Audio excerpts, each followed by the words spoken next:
Bérangère, je ne t'ai pas encore salué. Où es-tu? Bonjour. Je suis à Brienz. D'accord. Vous avez moins froid qu'à Paris? Ah, tu rigoles, on a la neige ce matin. Ah oui, c'est ça, il fait froid partout. Ah ouais, les tulipes sont sous la neige. J'avais jamais vu ça.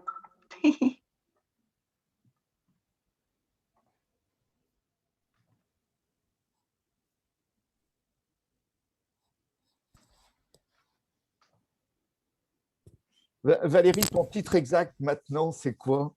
Tu es présidente. Co-présidente du groupe 1 du GIEC. Ouais, c'est ça, je croyais que c'était. Tu avais des responsabilités dans le groupe 2? Non.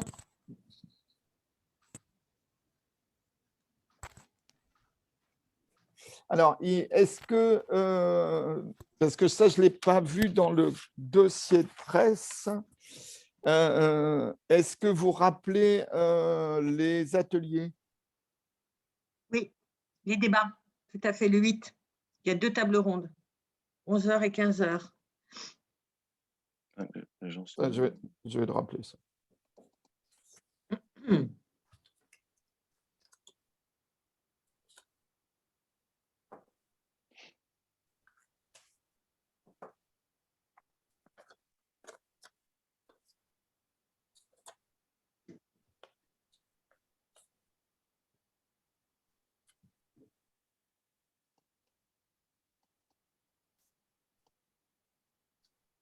Peut peut-être se lancer. Amaury et Antoine, juste pour vous donner l'info, Olivier Schneider s'excuse, il ne pourra pas participer à la conf, mais le papier, normalement, est en ligne à midi. D'accord. Oui, moi, de toute façon, on a échangé encore avec lui hier. Non, je sais. Ouais. Je le dis juste parce qu'il ne peut pas venir. C'est sympa de prévenir.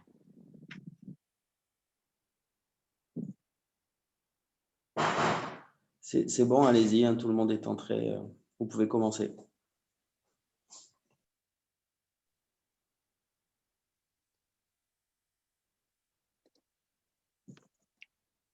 Bien, a priori, donc. Very well. I think all the persons that we were expecting are now present in this conference. I am very happy to welcome you for this press conference. Very traditional setting on presentation, like every year, the Global Synthesis Report on Local Climate Action. The novelty this year, many journalists have thanked you for this, is that we have split up our different topics over the year.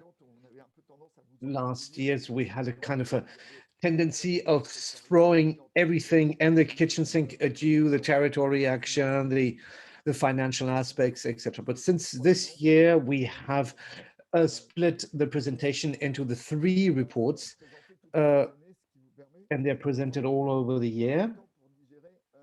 This gives you more time to digest all the information thrown at you. My name is Ronan Dantec. I am the Senator for Loire-Atlantique, but also I am the chair of the Climate Change Association.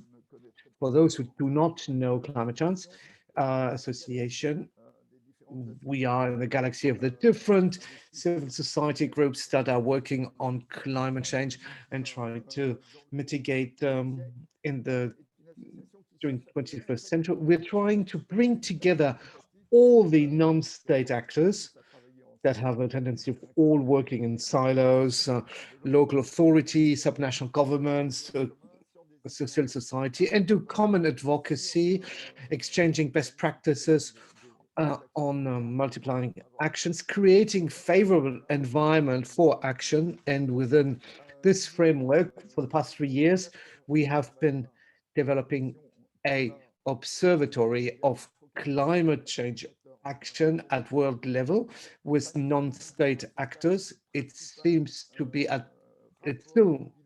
we still consider it as being the main report on non-state action organized. It's kind of the St. Thomas report is we are looking at what really happened, not what is being planned. And you will see it in the presentation. It's not always easy to have access to exportable data. So this is our third report that summarizes the actions carried out at territorial level, local authorities, subnational governments, all the work done by the different networks. We try to compile a summary, not always easy to understand, of all the initiatives at regional and territorial level in terms of climate action. But of course, we rely on other reports, scientific reports, on data provided by some territories. So we look at all different types of territories and the regions that are very important actors in the field of climate change. So I'm very happy to introduce you this morning a new edition of our report, of a global synthesis report. Thank you to Valérie Masson-Delmotte to have taken time out to join us. She is she's co-chair of the IPCC Working Group 1. She will also be making a presentation how the IPCC is integrating the actions of cities and regions in the next IPCC report. I have been at the beginning I've been working on climate change for IPCC for quite some time, and it was not easy to document this. We have progressed this, especially since COP21, that had insisted on the roles of the cities and the regions and non-state actors. So we are going to show how we integrate these actions by cities and regions. But before Valérie will present this to us, maybe some quick presentations, quick lessons learned. Let's not try to distort anything. This is a report that aims to be objective and factual, and it's kind of a meta report. We do not create any data, we just compile existing data and information. So the first data that for us is absolutely fundamental is the data regarding on the greenhouse gas emissions at territories. It's more like a geographical look. We do not have many elements on GHG emissions that are imported, that are also extremely important, but that are not really measured at territorial level, at regional level. The element that seems most important for us and most encouraging for us, we don't want to only do a negative report, but it's encouraging is the fact that we have a new European report that's published this year that summarizes the action of the Covenant of Mayors at European level. So this is an initiative that was launched by European Union in 2007 that brings about 10,000 cities and territories together. That's about 15% of greenhouse gases of the European Union, 20% of its population. So that's quite representative. And we have a new summary report at European level between 2005 and 2007. Of course, there's also a discrepancy in the reports between the year of publication and the actual data. There's also a lag of 2 or 3 years, but between 2017 in these territories that have committed in the Covenant of Mayors to provide data to reach at least the European 2020 minus 20% objective, we are at minus 26% of GHG emissions in 12 years. That's higher than the level set for European at European level. So we can consider that in 2020, in the past 3 years, this objective will be overtaken. So we can see that there's really a quantitative impact at territorial level. This is where really daily action happens on global emissions. I wanted to insist on this. Amaury Parel and Antoine Gillot, the team from Climate Change, will detail this more, also in order to remind us that we're lacking data. Also insist on the fact, I really wanted to insist on this aspect to show that there are some very interesting and encouraging data, so that we can also see that we need to push on further, particularly in Europe, in the US, in the Americas. Also, that we see the fact that the notion of concept of adaptation is been taken more and more into account, which was not the case a couple of years ago.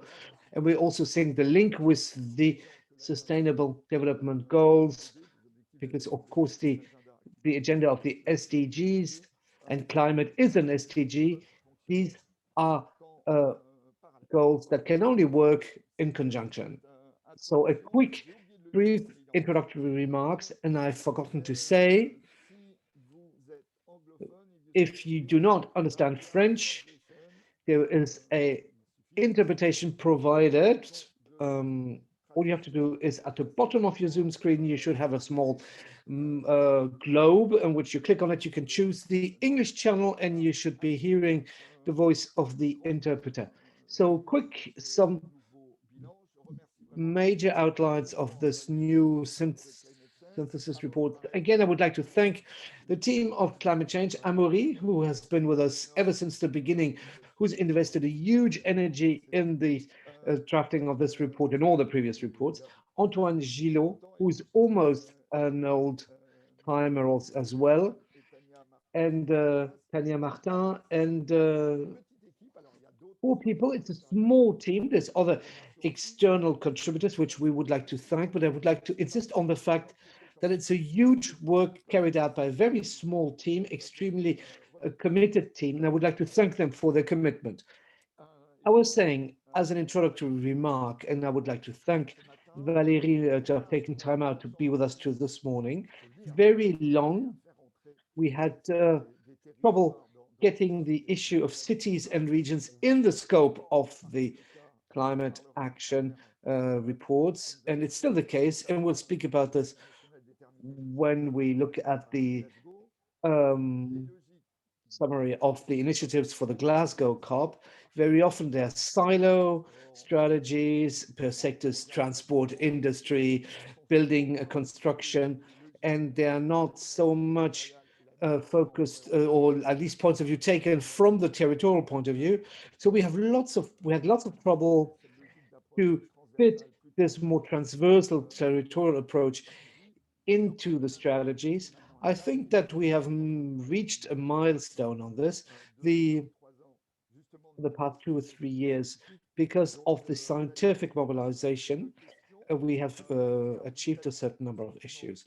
Valérie, 2 questions. First, what is your feeling regarding the conclusions of this report, and behind that, where is the scientific community in the analysis of the situation?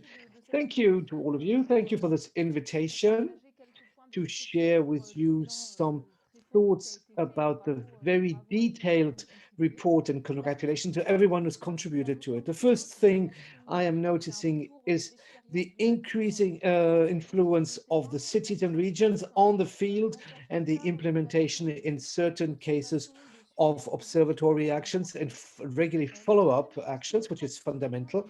The second thing I notice is the increased capacities in terms of climate governance, with a strong focus on this report on the aspects linked to the greenhouse gas emissions. I also wanted to underline the approach that is breaking out of the silos and really looking more transversal.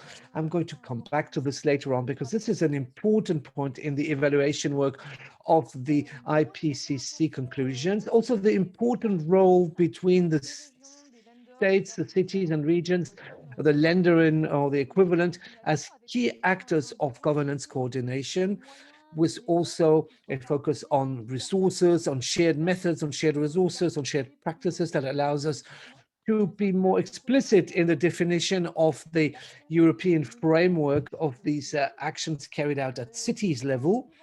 The next point that I would like to underline is it's a more wider approach, not just at the climate level, also, again, to break out of the silos in a approach thinking about Sustainable Development Goals. This is not clearly defined in the report, but it cascades out of the actual pandemic. It's going to make this conceptual approach much more relevant to try to build a sustainable, resilient, fair development that leaves no one behind around the climate action, just as the management of other risks. And the third point is the lack of financing regarding adaptation, climate adaptation. That is something I'm going to mention later on. We can see that there are experiments being carried out, efforts undertaken, but we still need a methodological framework in order to follow up on and monitor these adaptation efforts in order to evaluate their efficacy and learn from these experimentations to see what works very quickly in order to adapt it elsewhere.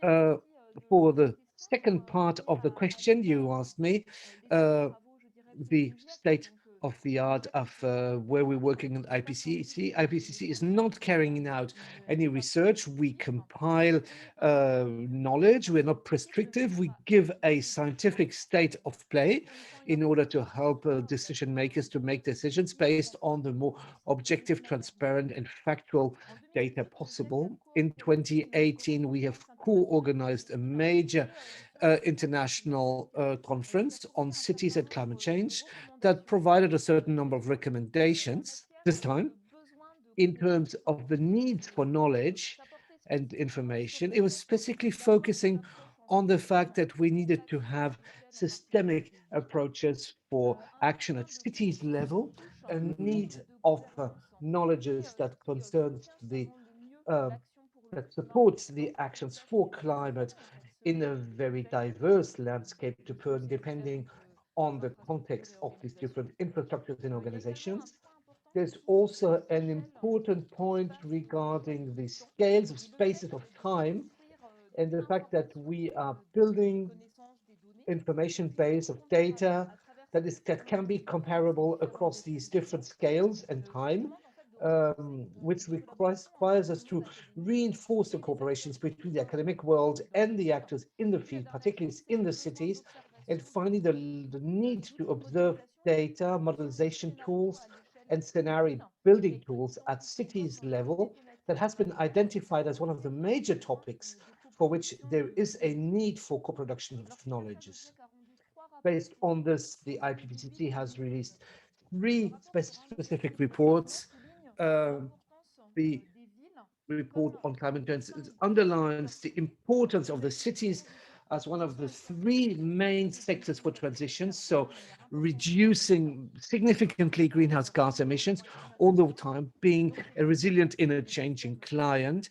So the energy systems, management of land, management of urbanization, industry, infrastructures, and urban systems. All this has been clearly highlighted. The report on land use has highlighted the way we need to think the major changes around climate. The pressure on land use has also, of course, spoken about urban management and the consequence on ocean and water in a changing climate has underlined the stakes because of raising sea levels. A huge amount of human infrastructures in cities that are located under the sea level or just at the sea level, and that will be impacted by rising sea levels, but also very high, the higher frequency of major maritime events. I also wanted to underline that the 3 working groups of the IPCC highlight this regional and urban dimension.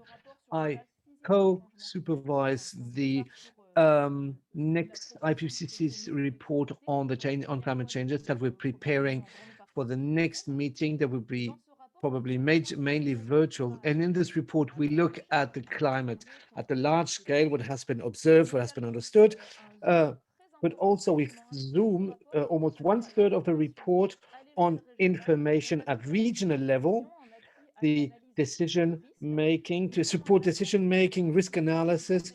We'll have an interactive tool that will allow more easily to use this information, this data, in order to build scenario analysis regarding the climate. to build a taking into account of this climate risk where the people live really at the local territorial level. And working group 2 and 3 of IPCC that are analyzing the vulnerabilities, the impacts and the solutions in terms of adaptation for group 2. They will dedicate a full chapter to the cities, regions and infrastructure and local infrastructures, with also a focus on the options allowing to reduce risks, to map the risks, to reinforce the adaptation, and of course the resilience. And finally, working group 3 of IPCC that focuses on options to reduce greenhouse gas emissions has a full chapter dedicated to urban systems, focusing at the same time on infrastructures, on management, city planning, but also on consumptions, modes of lifestyles, the links with the city and the urban and the agricultural region territories that feed the city, the systems where you can lock in emissions based on the infrastructures that you have and the ones you're implementing. How do you plan your urban systems, but also everything linked to innovation, ruptures, solutions that are at the same time technological breakaways, but also adaptation and city planning, governance, which you are going to mention, because this is a global report like all the others that is based on the feedback, on the lessons learned, scientific literature, technological, social and economical, that really captures a wide diversity of initiatives and analysis and lessons learned. And I would like to finish this 2 reports on, they will be published in spring 2022, but in between, following the first conference on cities and change climate in Edmonton in 2018, the Covenant of Mayors, as well as the UN Habitat Agency, they are planning to make a big virtual conference in October. So all these cities represented by the Covenant of Mayors on Climate and Energy, they bring together hundreds of thousands of people, 10,000 cities, with the follow-up of what has been prepared in Edmonton. The progress on the need for information, for knowledge, particularly after the COVID-19 pandemic, reinforce the links de sorte à pouvoir préparer en between the particulier academic world in order to be able to prepare the specific report of the IPCC will be preparing in its 6th evaluation circle after 2023, and that will be specifically dedicated to cities and climate change. I think this conference also wants to reinform the platforms, the partnerships and the networks, build other networks in order to favor the co-productions of knowledge, exchange of information, so as to build upon the feedback on information and to reinforce an innovation that is built on data, on factual data, on validated approaches in order to get the cities to evolve and to make them more resilient and go towards carbon neutrality. Thank you, Valérie. I am now passing the microphone on to Amaury and Antoine, who will present you the major lessons learned from this global report. I would again like to thank him, Virginie, communication manager, and all the people who have worked with the press, public relations, providing us in parallel with all the elements, because in this report there are lessons learned, but it's Amaury, I don't know how many pages, concrete case studies, illustrations, and journalistic sequences. You, for your articles, the press, you need factual data to know what the territories are doing. So, Amaury, I'm passing the microphone on to you to present the 2 first issues, and I would like again thank you for all your work and commitment. Thank you, Ronan. Thank you, Valérie, for this introduction. I also wanted to add on what Ronan said, is we have a very updated database of case studies, so do not hesitate to visit the website if you need illustration. And so what the lessons learned of this report, we have identified 5 major lessons learned. So for this first lessons learned at Climate Chance, we'd like to start with good news, encouraging results. As Ronan said, at the initiative of the Covenant of Mayors that exists since 28 in Europe, and thanks to this methodological support with the Research Center for the European Commissions, we have been able to establish that 1,800 cities out of the signatories have been able to reduce your greenhouse gas emissions by plus than 25%, so more than 5% above. So we've been moving forwards. This figure shows that these 1,800 cities are on a very good way to achieve their own goals of greenhouse gas emissions, which are on average between 35%. So as Ronan said, these cities represent 15% of the greenhouse gas emissions of the European Union and over 20% of their population. So we did the same calculation for other cities, major cities in Eastern Europe. We cover in this sample about 97 million inhabitants. And there we have a reduction of minus 21%. That is still above of what the European Commission had planned. Other report also specify the levers that have been used to achieve these very significant results. We can see that the small cities are more relying on internal levers in order to reduce their energy, particularly with public buildings, while the major cities, they use more financial systems. And in sectorial, so we realize that it's mainly buildings and transport that have been really focused on by public policies. And it's mainly in the construction sector that we see the highest effect. The other regions of the world by the Covenant of Mayors, they're far more recent. It's not easy to have compiled results. So in this report, we did a qualitative survey by looking the major actions that have been published, and we'll come back to that in a couple of minutes. In terms of sub-national governments, so it's regions, or provinces, or territories, or Länder, the federal Länder in the federal states, all these sub-national governments, they are regrouped in the under 2 coalitions, so under -2 degrees. They have been able to prove a reduction of -7%.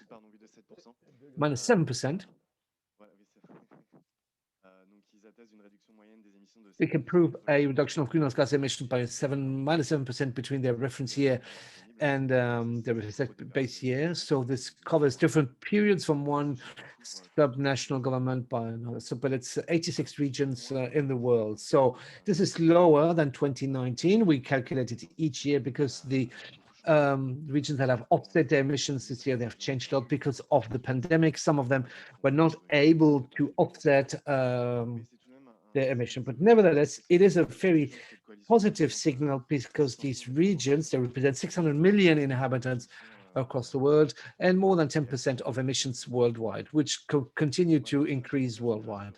A general comment on the follow-up on the monitoring of these cities. There is not many data available today because the scope or the methodologies differ widely from one region to the other, or sometimes even within a territory. So for all this reason, it is very hard to access to consolidated data on emission reduction or energy consumption by the cities at national level. If we take the example of the international database managed together by CDP and DEA, we see that more and more cities are publishing information on their climate action. This year, we had 470 cities, which is stagnating with the crisis. But for the emission data, much more cities are now in capacity of providing data. Last year, 400 have been able to do this compared to 250 the year before. And we can see that we have more data, more consistent and more exhaustive. And more explains why all the cities represent 2.5 gigatons of reduced greenhouse gas emissions. With all this database, it is not yet easy to extract tendency and trends because these data are not comparable. but we have identified a certain about 10 cities where the data is sufficiently consistent to be ordered to identify trends. We have seen a certain number of division, minus 26% in Wellington between 2013 and 2018, or 26% in Hong Kong between 2018 and 2018. So this is really very partial data and very geographically dispersed. So the absence of results is not the only indicator you can use. That does not mean that nothing is happening. Other indicators show a growing commitment by local authorities. The first indicator is the first commitment of the cities. The first indicator we follow at Climate Chance, like Ronan has explained. But let's underline that the International Covenant of Mayors, they have more than 10,500 cities, 3 new signatories in 2020, but they're big cities. So from 11% of world population 2019 to 14% of the population in 2020. This initiative is historically limited to the European cities because the Covenant of Mayors was created by the European Union, where we cover about 46% of the European population. But we're progressing also very quickly on the rest of the continent. You can see this on the map to the right here. You see the number of signatories. This is percentage of the population we present in Latin America, for instance, with only 519 signatories. The covenant already covers 36% of the population, well, the regional population. Regarding the implementation of this initiative, in terms of the mitigation plans, this is progressing slightly slower. It's not as easy to get reliable data on this aspect. We can see, as it's been explained in the report, the initiative sometimes structures significantly the actions of the cities in certain regions. If I take the example of Northern Africa and Middle East, where over 100 cities have published a climate action plans that includes a mitigation adaptation plans. This would allow the cities to create their own database in order to host their energy and climate data at regional level. But these are other encouraging signals.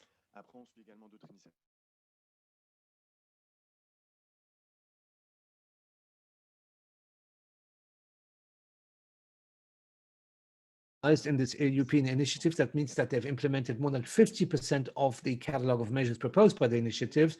Another good news this year, this integrates a voluntary aspect on the adaptation to climate change, and it's growing in other areas of the world, in Eastern Europe with other many pilot projects, and particularly in Northern Africa and in Chile, also by establishing links with the Covenant of Mayors.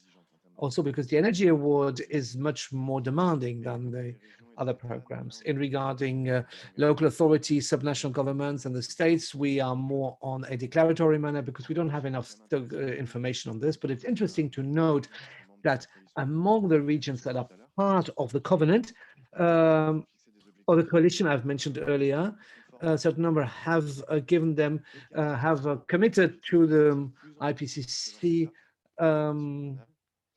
goals, some of them being even more ambitious than what their states have signed on. And I like to finish the slide with a comment on the Asian continent. The cities and regions in Asia have not really joined this international issues. For instance, the Covenant of Mayors only covers 8%, less than 8% of the entire Asian continent, southeast. So it's not very easy to monitor the action of the cities and regions, which does not mean that they not do anything, because we had already noted a certain number of initiatives in the Philippines and Japan. I just wanted to signal that we need to be more focused on country analysis, which we're going to do progressively over time, which we started to do with the G20 countries. But I'm going to let my colleague Antoine present the next slide. Thank you, Amaury. So at the observatory level, we have been able to see that there is a growing commitment by the territories, by the local authorities, subnational governments in 2020, despite the pandemic context. So the question that came up, obviously, has there been any ruptures? in these territories. We cannot yet conclude because the pandemic is still ongoing. It's only 1 year after the beginning of the general lockdown. We still need to compile a certain number of data. Nevertheless, if we take a slightly wider approach, we can see a certain number of trends and some aspects that show us some progress in terms of innovation in the past year or 2 years. First of all, or really the deeper trend is carbon neutrality. That's the groundswell of local government's planning. According to the IPCC recommendations,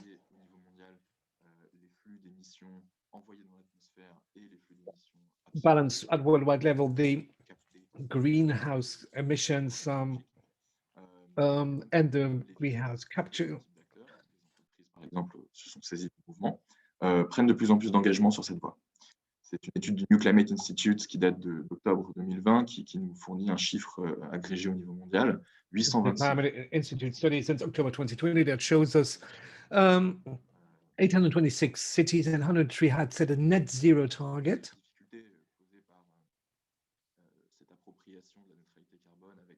What the appropriation of this carbon neutrality concept commitment. If this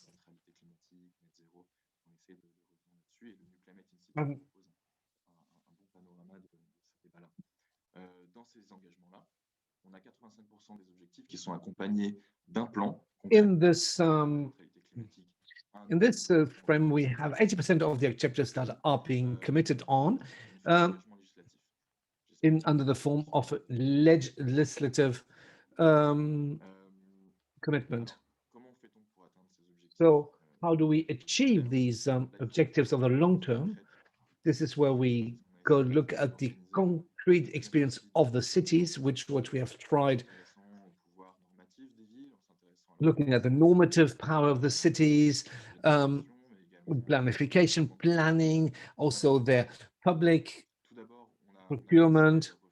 We had a look at what has been done in 2020, the stabilization of certain number of experiments that we have been able to witness in terms of resilience, starting with bike lanes.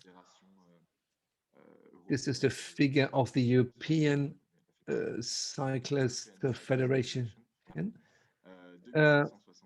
2,570 kilometers of extra cycle lanes were announced in Europe, half of them having been implemented. This is really a groundswell at worldwide level, not just in Europe. And also the question of public transport. Bogota, for instance, is a pioneer city in this area in concept of urban resilience to tool of mitigation of greenhouse gas emission in transport. They favor mobility. We also wanted to note the densification of cities. So a certain of approaches on the cities, role of cities in globalization, and the relationship between the cities and their surrounding territories that feed them. So we looked at these initiatives of densification that we've seen in Paris with the municipal strategy and experiments being carried out of this type in Sweden, in Göteborg, in Stockholm and other cities, and also in the US, big cities like Parkland or Minneapolis are trying this, always done with the specific diversities to adapt to their specific context of these territories. We also looked at the food system autonomy with a certain number of initiatives in Glasgow, shortening the circuits, urban farming, linking farmers with consumers in short circuits in order to ensure food sovereignty, to provide economic resources to the producers and also provide the inhabitants with food. We see here the link between the climate change dynamic and the food sovereignty dynamic. We also had ruptures that are not necessarily correlated on the pandemic. The municipalization of power utilities is actually slowing down. This is something that is very popular in some countries,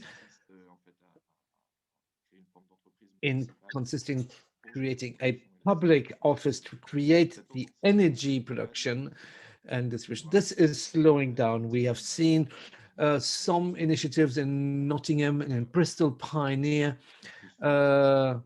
initiatives, mainly because of financial issues, or in the Netherlands, the Eneco company that was owned by 44 municipalities.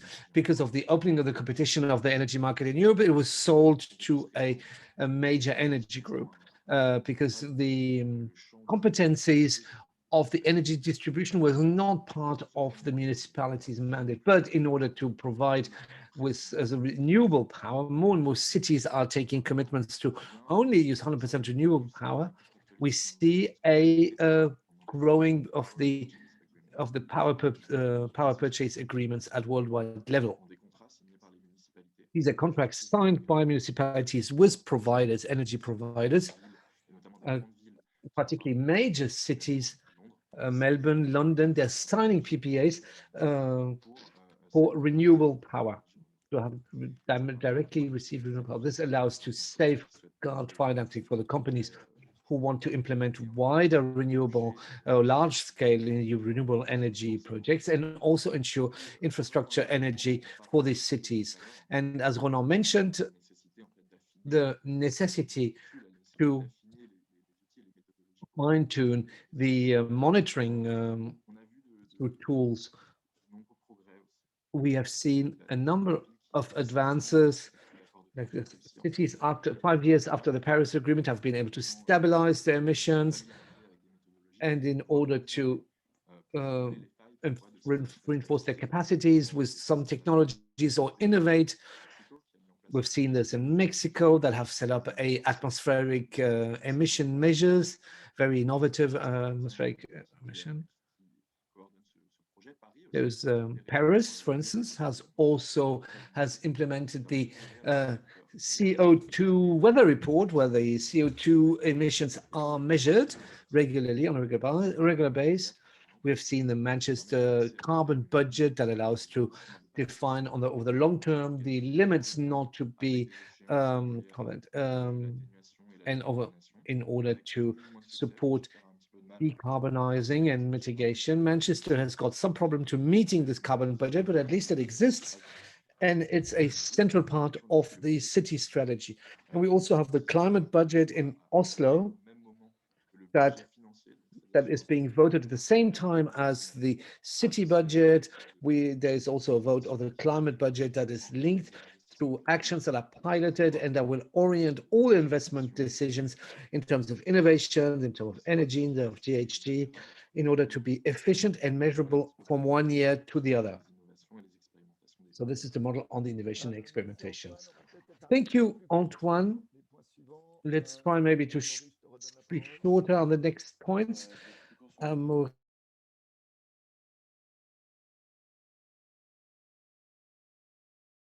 Here regarding innovation, we try to understand how all these actions and mobilizations are integrated by the states in their governance in order to implement fully the cities and the regions. In the first, of course, the contributions of the national states that are part of the climate conventions of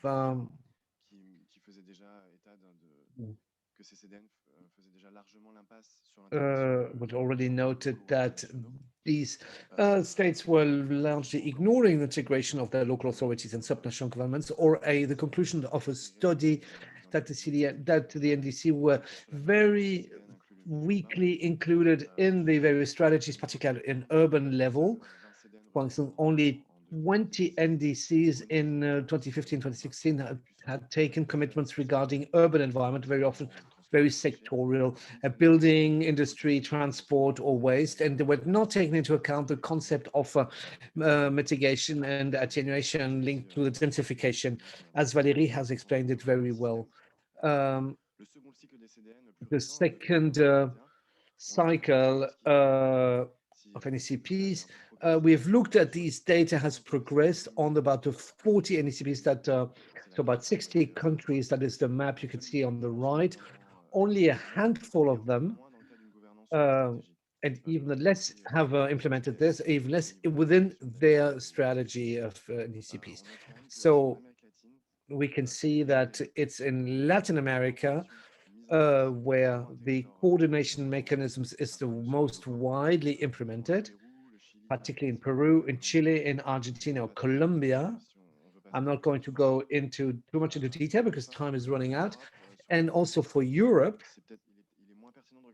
it is less relevant to look at the CDN of the NDC of the Europe because it's common to 27 countries, but it's more interesting to look at the local, at the NECP's local climate plans that the Commission monitors, and for which the Commission has requested that there is an implementation at the local level. There's the consortium of the European networks that monitors these NECPs, and have concluded that only Belgium, Ireland, and Luxembourg have shown a understanding of the comprehensive understanding of the role of communities in the implementations of these NDCs. So the multi-level governance goes well beyond the NDCs, because the necessity to articulate different countries the criteria in order to achieve the Paris Agreement goals, but in also various IPCC reports. All this has been outlined. In order to articulate this, there is no ready-made method. There's a wide diversity of contexts, but we nevertheless have identified a certain number of common points that allows to monitor this articulation, mainly 3 of them. This is a top-down. It needs to work on all the activities of local authorities and on the level of national regulation, on the mandate given to the cities and regions, delegated to cities and regions. All these other works on governments has been done within a project that has been launched with the Covenant of Majors on the governance of the G20 countries. I had mentioned it earlier. G20 represents 80% of greenhouse gas emissions. So we already do a summary of 4 studies concerning France, Germany, Brazil, and Canada, and others will be coming in the coming weeks, where we try to analyze what the cities have done, the legislative framework, the legal framework that has been implemented to define their actions. So quickly, 4 points. We've seen in the federal states, the mandates of the cities do not really depend on the national strategies, but more on the regional and sub-national regions, so in case of provinces and territories with implementations by the cities. The second point which we are developing is the fact that not many cities and wider city area, metropolitan areas are have regulatory obligations. France is an exception that only in some specific provinces have these obligations. Another point is on the articulation on the national, regional, and local level. We see that this is mainly at the formulation stage, but not much at the implementation or monitoring stage. Actually, the monitoring is very often the big absent of these of this process. And the 4th point we're developing is a fairly weak harmonization of carbon accounting and monitoring methods, and an information that is not very much centralized. So that was it. I'm not going to go more into detail because the time is running out. You've got 2 minutes left. Yes, we are quickly just coming back. We have seen that a year was minus 3.5 growth and minus 7%. So that's why we are pushing very much a link between the climate objectives and the climate objectives and the economic objectives. I'm sorry, Antoine's sound is breaking up. Puis on observe aussi d'autres impacts importants sur l'ensemble des ODD liés à la pandémie.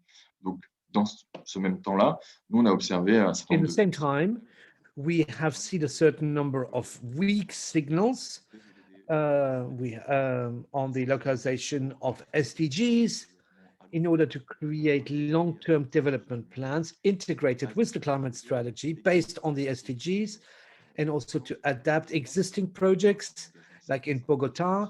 Bogota has taken a commitment 50-50 in terms of cycle lanes. We've also seen a certain number each year. The state proposes a certain number of voluntary measures, and we need to monitor these results. For example, we've seen that Kenya, the regions of Kenya also have taken more and more importance.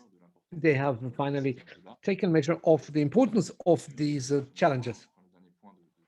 And the last point that is underlying the entire report is the taking into account of the impacts, what we call adaptation. The Paris Agreement has committed to 50% of the financing is devoted to this, and we're still far from the count. We have seen this in a certain number of actions, stronger integration between the states and the local authorities, and the states are planning to distribute financing in this domain. And we have also seen in the access to knowledge, which was Valérie mentioned, we're insisting more and more on regional agencies that are collecting data on climate change, which are much more legitimate to collect data because they work at governance levels that are much closer to the field.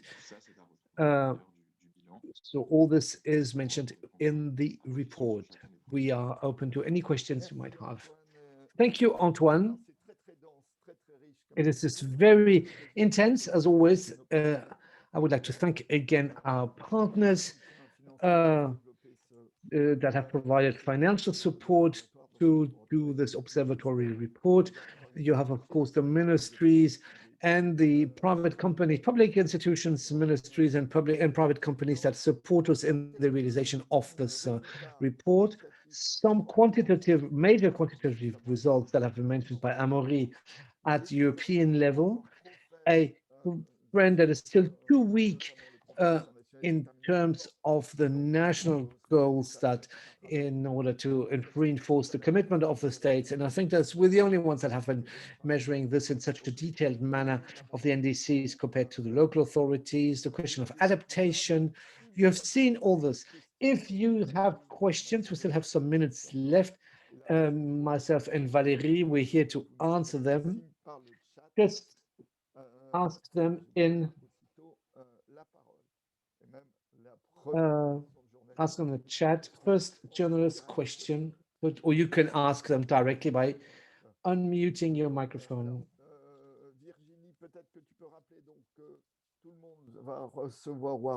Everyone should have received the digital copy of the report and the business summary.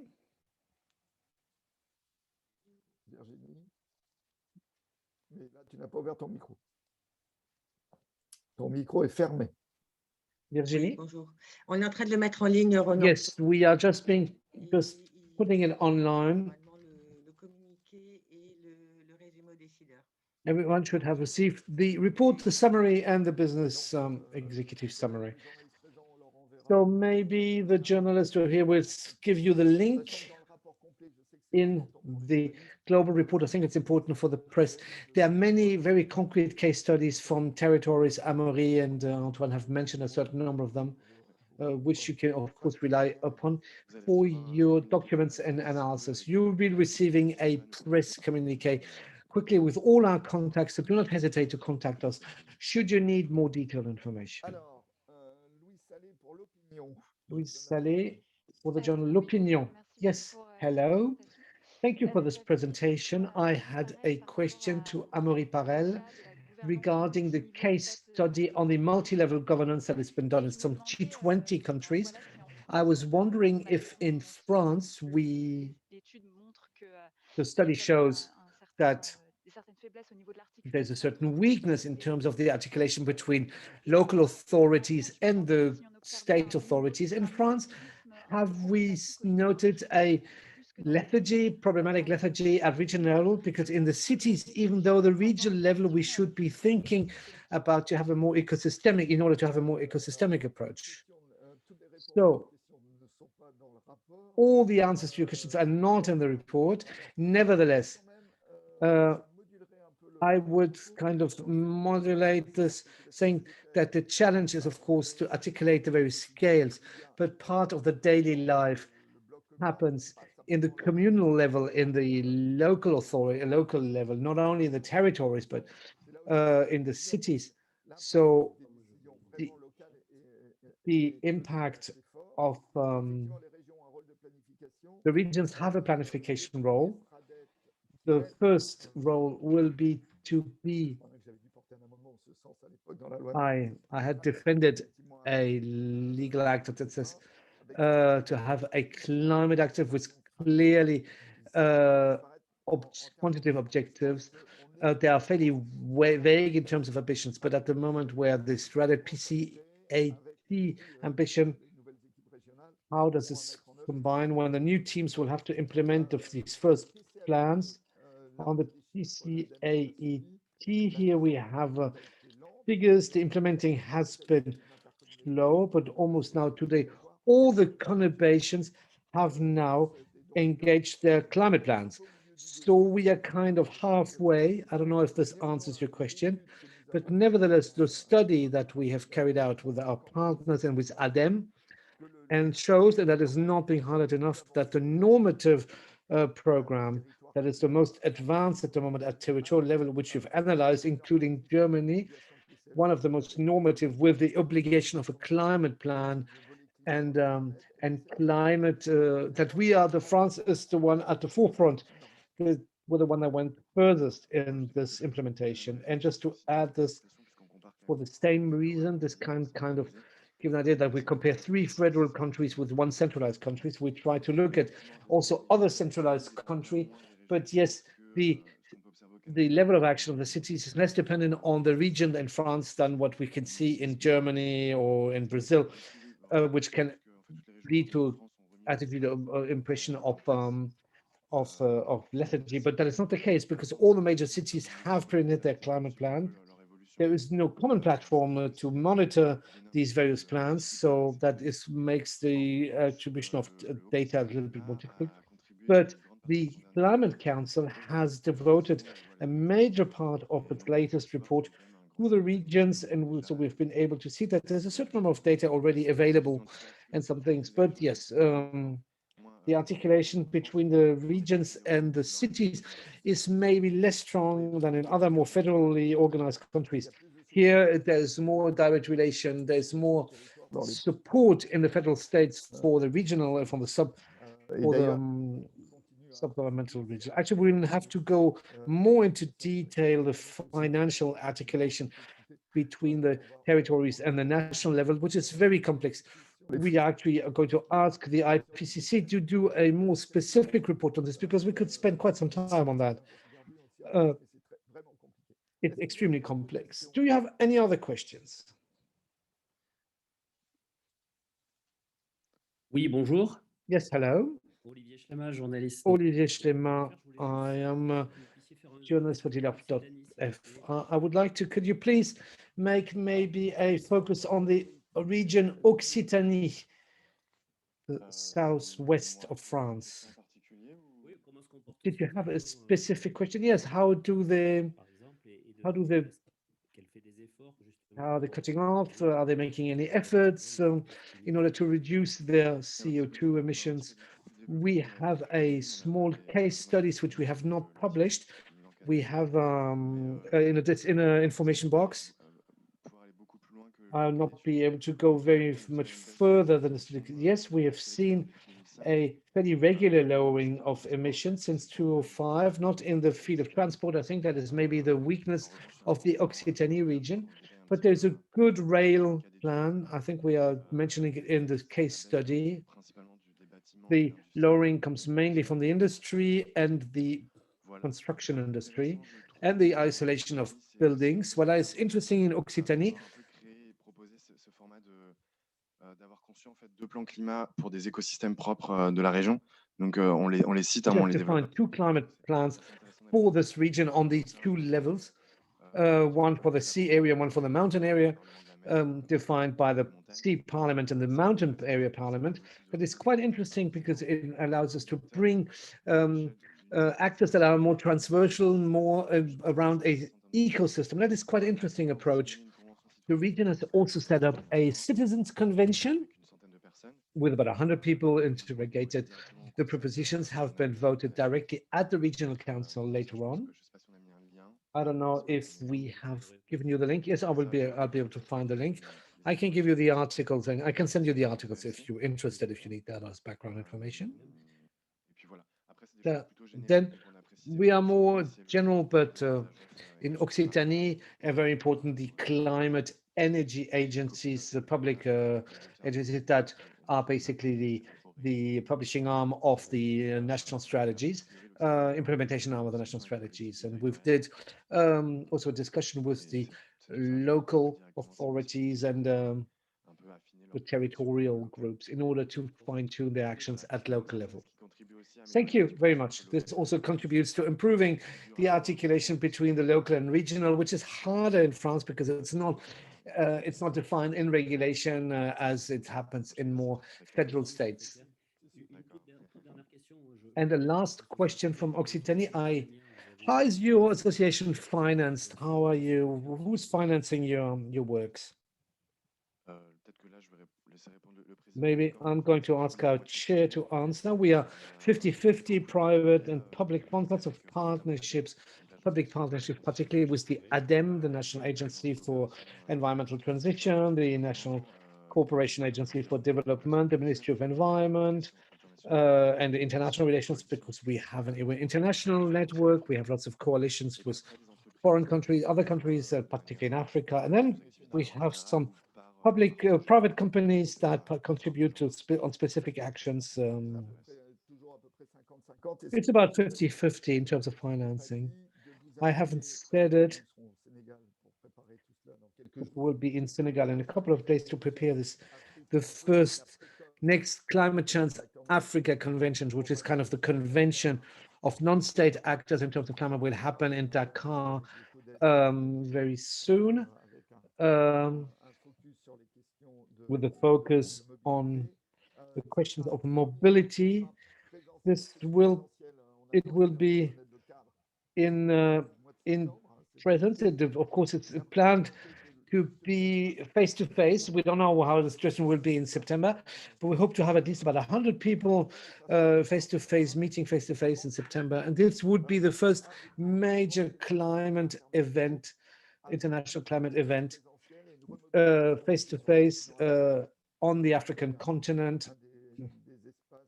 And this is a space in which Climate Change is mobilized. We have 2,000 people in Ghana last year, and about 2 years ago with the French president, and lots of territories and regions that were presented. So this is a very important mobilization moment for Africa. So we are very happy to be able to start these major events again in Dakar in coming September. There are new messages. Thank you to all of you who are logging off. You now have the link towards the complete report. There's lots of case studies. You can look at the maps on our website. We have other case studies, other examples. My trend is always to think that in terms of reporting on what has been done, it's not a French report, it's really a worldwide report. Valérie, do you want to have other examples of this kind of reports at worldwide level? I think it's fairly unique what we've done in this type of reporting. Well, it's part of the reports that require lots of work to be drafted. Some organizations, indeed, of some cities to produce this type of reports. I remember a mapping of the adaptation measures from a certain small number of cities, but there was basically providing a methodological framework to compare the choices in terms of adaptation. I think it was the C40 that had done that on a much more limited scale, but on the building of a methodological framework that requires lots of resources in order to be implemented, of course. This is something that goes beyond a simple report and a summary. It requires a methodology to carry out the analysis. Should we now finish this press conference, or are there still other questions or comments from the audience? I do not see any in the chat. Good. Then I would like to thank you. I remind you that you can always contact us if you need more detailed information on specific information. Thank you, Valérie, for having taken time to be with us today. And lots of luck, because it is really a marathon between time and climate change. And I would like to thank the entire climate change team. It's a very small team that generates so many reports, because they've been generating 3 or 4 recently, sectoral reports. So that was quite a consistent effort. So we are really there for you. If you need any more information, we'd like to thank you for having been here today. There's quite a number of you that attended this press conference. Thank you to everyone. Thank you also to our marketing and communication team, and globally to the entire climate change teams, of course. Thank you to all of you, and see you very soon, Valérie. Merci Valérie. Merci Thank you, Valérie. Merci. Thank you, Valérie, for having been with us today. And bon appétit, should it be lunchtime in your country. J'avais pas vu que tu étais là. Je t'avais pas vu au je suis là début. depuis le début. Bon, t'es pas arrivé, t'es arrivé après 11 heures. Avant 11 heures. Bernard, you joined us later on, apparently. Yes, I arrived 11:05. I hadn't seen you. Sorry, else I would have greeted you. Just, we Non, a priori, enfin, je dirais pas tout roule parce que j'ai toujours pas mon visa pour la Guinée et je pars demain midi, mais à part ce léger détail, tout va bien.